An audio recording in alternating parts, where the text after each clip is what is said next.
Breaking news, the New York Mets make a massive trade. This is insane. Cedric Mullins to Flushing. We got our center fielder, but did we give up too much? Fan opinions right on this, so stay tuned to find out if we gave up too much for our new center fielder and everything about him, only on Mets Digest. I'm your host today, Mike Duda. I got you covered with the breaking news about Cedric Mullins, but first, we got to talk about some subscribers, and that being the fact that 69.9% of you that watch these videos aren't one. So please do me a favor, just a favor here at Mets Digest, and hit that free subscribe button. That way we can bring content to you about the amazing. So, without further ado, here is our new center fielder, Cedric Mullins. Anthony DiComo confirms it, saying the Mets are acquiring center fielder Cedric Mullins from the Orioles. We got a passing bomb as well. The New York Mets are finalizing a deal to acquire center fielder Cedric Mullins in a trade with the Baltimore Orioles. Sources tell ESPN. Anthony DiComo was the first to report this news. We also got Mike Puma, who confirms, saying the Mets are trading for Cedric Mullins. I can confirm Anthony DiComo was on it.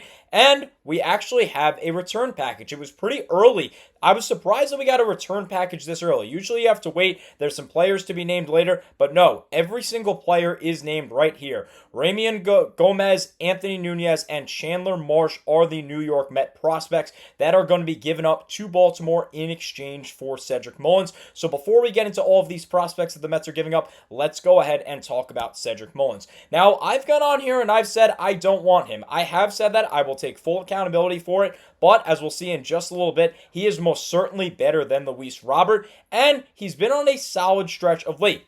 I remember multiple times I'd be talking about this. He'd have an average around the 210, 215 mark, OPS below 700. Well, that OPS is now at 738. We'll look at his baseball reference stats in a bit, and we'll see his OPS is above 100, so he's an above average MLB hitter. And as you saw in that intro clip, he is a really, really solid defender. He's got arguably the best catch in 2025 in Major League Baseball. OBP is still above 300. Batting average is a great stat, but OBP is probably better than batting average because all that matters is that you get on base, not necessarily how you do it, i.e., did you get a single or did you walk? Obviously, you want doubles, triples, and homers, but did you single or did you walk or get hit by a pitch? Doesn't really matter as long as you're on first base, and that OBP at over 300 is solid enough. Also, 15 homers, 49 RBIs, and 14 stolen bases over in Baltimore, and then you pair that with Antoine Richardson, our first base coach. Mullins is probably going to have a field day on the base pass in Flushing, which is a really, really good thing to have.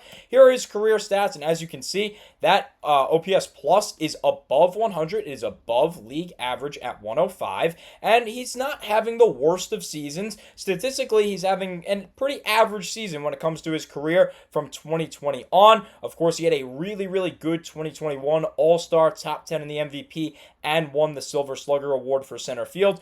But like I was mentioning earlier, you get a really, really solid defender. And since there is a playoff tab on Baseball Reference, you know that there is a veteranship presence there 8 years prior in the MLB, prior to this trade, and he has been in the playoffs before. So very, very good news there with Cedric Mullins. And it's amazing news that we did not give him up for Luis Robert, that we didn't get Luis Robert. I know Mullins has a lower WAR this season here in 2025, but every other stat shows Cedric Mullins is better than Luis Robert with the exception of stolen bases. I did not want Robert. In fact, there were reports from Chicago, from the White Sox, saying they wanted Jonah Tong in exchange for Luis Robert. Absolutely ridiculous. No, no, no in any capacity. So I'm glad that we got Mullins instead of Robert. We didn't have to give up Tong. As you saw from this return package over here, we did not give up any of our four infielders. We didn't give up any MLB talent, just a couple of prospects. So let's go ahead and turn it over. Since we know Mullins, we've been talking about Mullins for a while. You know the stats. All better than Luis Robert. He is an above average MLB hitter and a really, really good defender. So overall, a good pickup there. But did we give up too much is the question. Well, we did give up two prospects in our top 30. Let's start off with the number 30 prospect in our system in Ramy Gomez. He is currently in high A, 23 years of age, 6'2", 175, double righty, with an ETA of 2026. Now, the fastball on a scale of 20 to 80 is an 80. We'll get into this when we look at his outlook. He has a really, really nice fastball and a good slider as well, but his control is all over the place, plummeting him to a 40 overall prospect. He was signed as an international free agent in 2021. So let's turn it over to the experts. What does MLB.com have to say about Gomez, who's now going to Baltimore? Well, he was a relatively late addition for an international player, signing out of Venezuela as a 19-year-old in August of of 2021. He moved to a full season ball a year later as a reliever, and the Mets toyed with using him as a starter for 3 outings with High A Brooklyn in 2023 after a buzzworthy spring, only for him to blow out his elbow.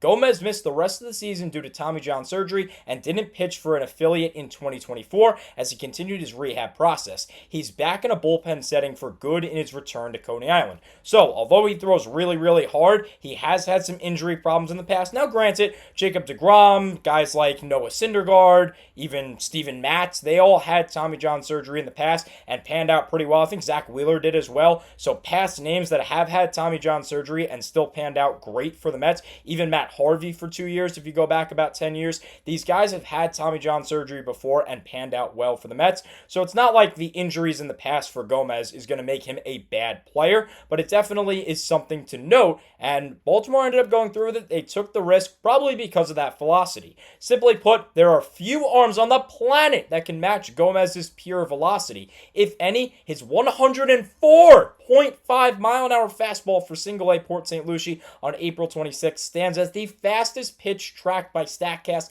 in the minor leagues since ABS was introduced to the Florida State League in 2021. As of late July, no one in the majors had thrown harder than 104.1. Mason Miller, who was a blockbuster trade earlier today. Gomez's heater averages triple digits, averages 100 plus, making it an absolute laser beam that batters find extremely difficult to time. As if that wasn't enough, he'll bend in an 88 to 91 mile an hour slider that opponents have no shot against if they're trying to sit on the four-seamer. So overall, a very solid prospect, but when you look at the overall outlook, he's got injury problems in the past. The Mets really didn't do anything. They signed him as an international free agent, so yeah, it would have been nice to hold on to him for sure, but who really cares? It's not like they even wasted a draft pick on him. It's not like they traded anybody for him. So overall, I don't mind getting rid of Gomez. He's also a name that I have never heard, and I like to say I keep up on the Met top prospects well enough. Next guy to talk about is another prospect that I haven't heard of, and that is Anthony Nunez. I didn't realize he's actually the Mets' number 14 prospect now, but that's today after the Mets have made a lot of moves over the past couple of days, 2 yesterday and a couple last Friday with Gregory Soto. So he probably was around the 20 mark if I had to guess coming into the season, so not as bad as the 14th prospect. Gomez also coming in at 30 is just because of all the trades that the Mets have made, meaning he wasn't ranked before these trades, so it's not like you're giving up a top 30 prospect technically, but in all honesty, not really, as the Nunez, who was the 14th prospect, is in Double-A right now, 24 years of age, 6'2", 225. Looks like power is going out here in New York. A switch hitter that throws from the right side. Drafted in 2019 in the 29th round with an ETA of 2026.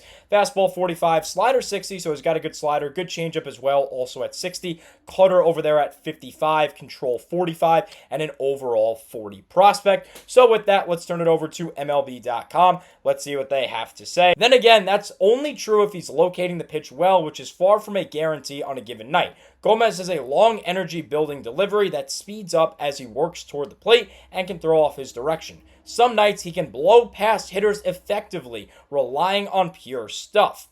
Others require a ton more patience from all involved. This level of arm talent is immensely rare, but Gomez still needs to take steps toward being a pitcher over a thrower to bring his heat to the show. Moving on with it. Given his lack of experience on the mound, Nunez has been able to meld his position player athleticism with a willingness to try new things with the Mets pro instruction. He'll touch 96 with a pair of fastballs, but has added a low 90s cutter that's become a better weapon out of the pro bullpen, especially with how it plays compared to the wackier movement of his other offerings. His 85 to 87 sweeper and mid-80s changeup are the stars of the show. The former ripping glove side and down to generate some funky swings, while the latter is sold with good arm speed before it hits the brakes. Because of the pair, Nunez has dominated batters from both sides in the first 3 months of 2025. And to wrap it up, what are the Orioles getting? The aforementioned athleticism helps Nunez work in the zone, but his walk rate has ticked up at Double-A. He's likely to stick in the bullpen anyways and is already flying up the chain in that role. Nunez is looking like a major find by Met scouting and an early win for the group's pitching corps. Well, not anymore, of course, because he has been traded. So that former two-way player that went to Tampa, we ended ended up getting him. Obviously, he was drafted in 2019, but then came over to the organization out of college for a second time and landed here with the Mets. 14th prospect, again, he is gone. He was somebody not throwing as hard, but it looks like he had more raw talent as compared to Gomez. Gomez was someone that just simply threw really hard and honestly couldn't control it well. So overall, I'm not mad getting rid of Gomez whatsoever. As for Nunez, yeah, it's a little unfortunate, but when you're going and hopefully you raise a Lombardi trophy at the end of the year, the Commissioner's Trophy at the end of the year, I don't really care, to be honest. I want to win the World Series. That's all I really care about. As let's turn it over to the last guy in Chandler Marsh, who is currently with High A. The stats are on your screen now. 3.45 ERA this year in Brooklyn, 2.53 in his minor league career, and a 1.44 batting average against. That's really, really solid, but again, not ranked as a top 30 prospect, and that is the return package for our man in Cedric Mullins. So go down there in the comment section. Let me know. Did we give up too much? Did we get the right guy in Cedric Mullins? I really think we got the right guy. We gave up a little bit, but that's the market nowadays. You have to give to get some. Overall, good move by David Stearns. I didn't even know these prospects. I know they've been in our system, and now they're the 14th and 30th prospects in Nunez and Gomez, respectively. But I don't really mind. I haven't heard their names before. They're popping up because the Mets were giving away a lot of their minor leaguers in order to go get guys like Helsley and Rogers and Soto. So overall, not mad whatsoever with the trade. I think it's a good trade overall, but let me know if you disagree down below. We got our center fielder now. Video coming later if the Mets don't make another move, going over all the trade deadline from the New York Mets. So stay tuned only here on Mets Digest. Adam and I got you covered. Unfortunately, that's all the time I have for you in this breaking news edition of Mets Digest. Thank you so much always for watching, and let's go Mets.